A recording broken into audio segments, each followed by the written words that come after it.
Well, welcome back to our podcast. This is the new Homeowner 101. And if this is your first time joining us, my name is Nick, and this is my wife, Natalie. And we are, as you probably guessed, we are the new homeowners. So we are in our first home, and we're learning all kinds of things along the way. And we're sharing them with you, and we hope to learn maybe some of the things that you've learned along the way. But in this series, our last two episodes, we've been talking about the importance of making sure your attic is inspected and making sure everything works in the attic. So in this episode, we're going to talk about some of the results from when we inspected our attic and some of the DIY things that we did to improve the functionality of our attic. And these are things that you can do as well. Yeah. So in our last episode, we introduced to you our attic inspection checklist, and we hope you got a chance to use that. And even if you missed our last episode, we've included a link in this episode so you can download that as well. So in this episode, we want to talk about, now you've done the inspection of your attic. What do you do? And so we want to talk to you about some of the things that we did some of the things that we did once we discovered some of the issues in our attic. Right. But then we're also going to talk about some of the things that we haven't done yet, but we are still planning to do as well.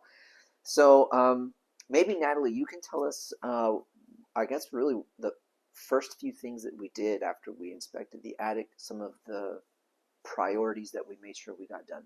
Yeah, so the first one we did was we made sure we opened those gable vents so that there could be good attic ventilation, cross ventilation in the attic.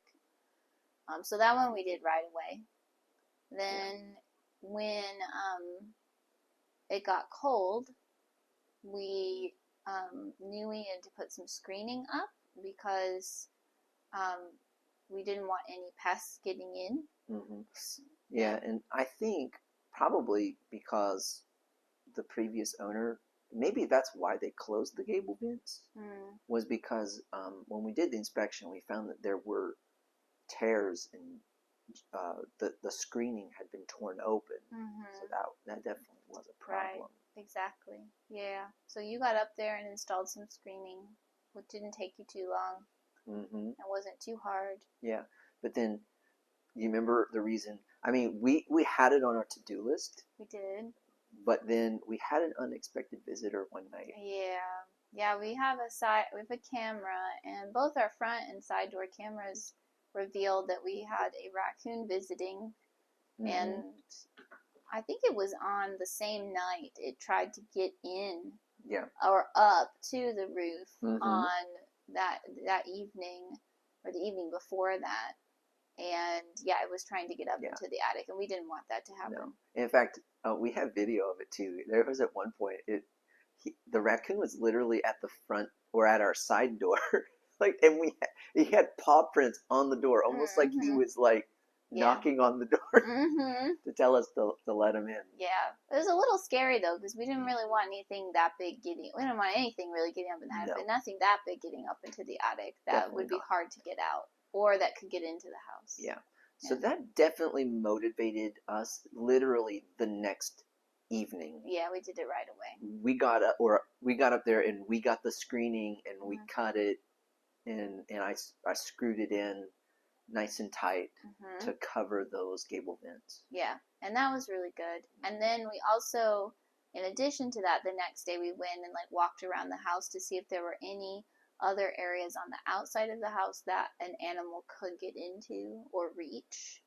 And so we did discover that there were some smaller holes or openings that needed to be taken care of. Of course, we couldn't take care of them in a major type of way at the moment.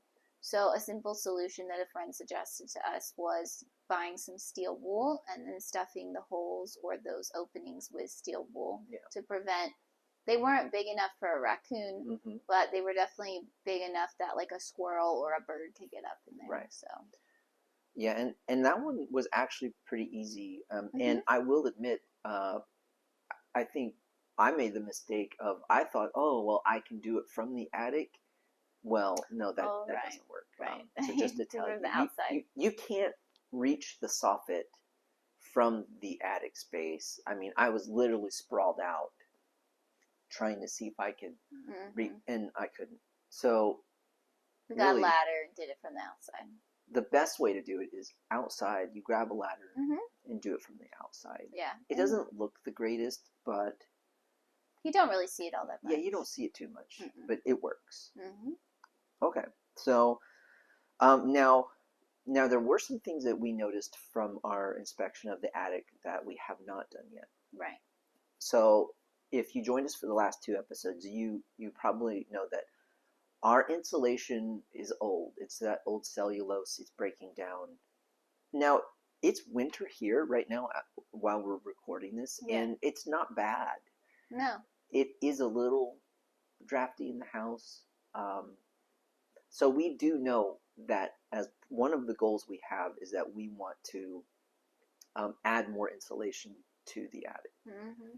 So it's cellulose. So with that, there's 2 options. One is you can take the cellulose and basically vacuum it out or throw it in a bag and drop it out the attic access and then just go and replace it with new insulation, either cellulose or you could use batt insulation. Mm-hmm. But with cellulose, you can just simply add more on top. So I think right now we're going to probably go with that option. But I will say this, as you remember too, we did find animal droppings up there. So, but that's the beauty of cellulose, is that you can basically clean some of it out, throw it in the trash, take it, remove it from your attic, and then blow in some more insulation on top. So please check back in with us next winter. So let's see, or even this summer, because remember, insulation also helps in the summertime. It helps keep the house cool. Hopefully by then we'll have that project done. Yeah. And we'll have a follow-up to this episode and let you know how it goes. Yep. We'd like to take a moment to thank our sponsor, which is Inside Out Express Home Services. So if you live in the Piedmont Triad area, which is Winston-Salem, Greensboro, High Point, we want to recommend Inside Out. Inside Out has over 40 different handyman and cleaning services that you can find on their website, which is insideoutexpress.com. You can browse through their selection of services, and what's really unique about Inside Out is that you can get a quote online on their website. All you need to do is just put in the information about your home and about the services you need, and they give you an instant quote. If you like the price, just go ahead and book it. Book it right there. You pick the day and time that you'd like their service providers to come and do the work. It's super easy. Go ahead and try it on insideoutexpress.com. So I wanted to follow up on one thing we mentioned in episode 1 of this series. One of the things we noticed when we were up there was the sagging roof. Now, what we did was we had a general contractor who was a friend of mine. He inspected the rafters, and his inspection of the rafters, I took pictures of them and he looked at them. It revealed that actually the sag in the roof was not continuous, but that it had been secured and supported at some point in the last 10 or 15 years. So that confirmed that it's not a continuous sag, or that it's going to get worse. But he also gave us options on what we could do to add cross bracing to prevent it from sagging anymore. Right. So if you have a sag in the roof, it really would do you well to get the advice of a general contractor. It's not that he's going to replace the entire roof structure of your home, but he can give you simple solutions to secure it. There's also the option of getting a structural engineer. They too can give you some simple solutions. Those sound like expensive options, but it's all in who you know. So if you need recommendations for a roofer, a general contractor, or even a structural engineer, drop me a comment and I can always connect you with someone that can help you with those items. Okay, Nice. now on the checklist there is the option there to clean and declutter your roof. Mm-hmm. Well, of course, that's not really a problem for us because one of the projects that we want to do is we want to install plywood flooring in our attic. So Mm-hmm. we don't have that, so we can't really store anything up there. Right. But it's a really good option if you want to be able to expand your storage space. Mm-hmm. So we'll be looking forward to doing that. Mm-hmm. Now, it mentions also in the checklist to monitor moisture. Mm-hmm. Now, here's the thing, is that the solution, now thankfully when we did our inspection we didn't find any moisture, so that is good. Mm-hmm. But if you do, it's very important for you to get a qualified roofer to help you to understand how that leak is happening and how to repair it. Mm-hmm. Most often a roofer will want to gain access to your attic because that's how they inspect it to find where the leak is coming from. Again, if you need a recommendation for a roofer, please submit a comment to me. I can definitely send you in the right direction for someone who can do a qualified professional roofing inspection. Mm-hmm. Okay, so all of the DIY work that you do, Natalie, what's the benefit then to the overall home? It increases the value of your home. Exactly. Mm-hmm. Resale value. Exactly. Because remember from our first episode talking about roofs, imagine what would happen if you go to resell your home and your seller pokes his head up into the attic and they see that it's really in not good condition. Mm-hmm. Then they're going to walk. Yeah. And remember, the more times you have sellers walk, the longer your home is going to be on the market. Right.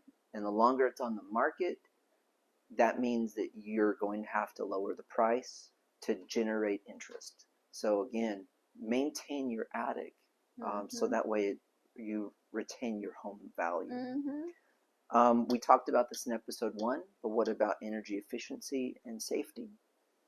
Oh, well, it definitely helps lower your energy bill, and it makes things safer up there because then you don't have to worry about pests getting in or anything to do with fires. Yeah.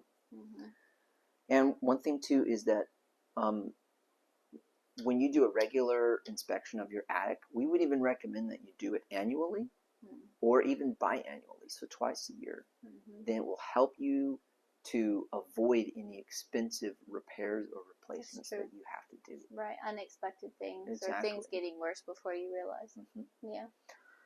All right. Well, in our small series about attics, we've covered a lot about why it matters to inspect your attic. We've talked about how you can inspect your attic. We also provided a checklist that you can use to do an attic inspection on your own. And it's really easy. Anyone can do it. Trust me. If we can do it, you can do it too. So, and then we've talked about some DIY solutions, but then also when it's best to call a professional. Yeah. So again, we want to encourage you to download the attic checklist, the attic inspection checklist. And again, we want to hear from you. And here's what we want to know. We want to know about your success stories. What were some of the things you found? And how did you get them fixed? Because again, we want to learn from you because you may have found other solutions that were much better than what we have found. Sure, that'd be awesome. So we definitely want to hear from you. Drop a comment down below with the podcast. And we want to thank you again for joining us for our podcast and invite you to listen again for our next episode. So thank you so much and take care. Bye. Bye, everyone.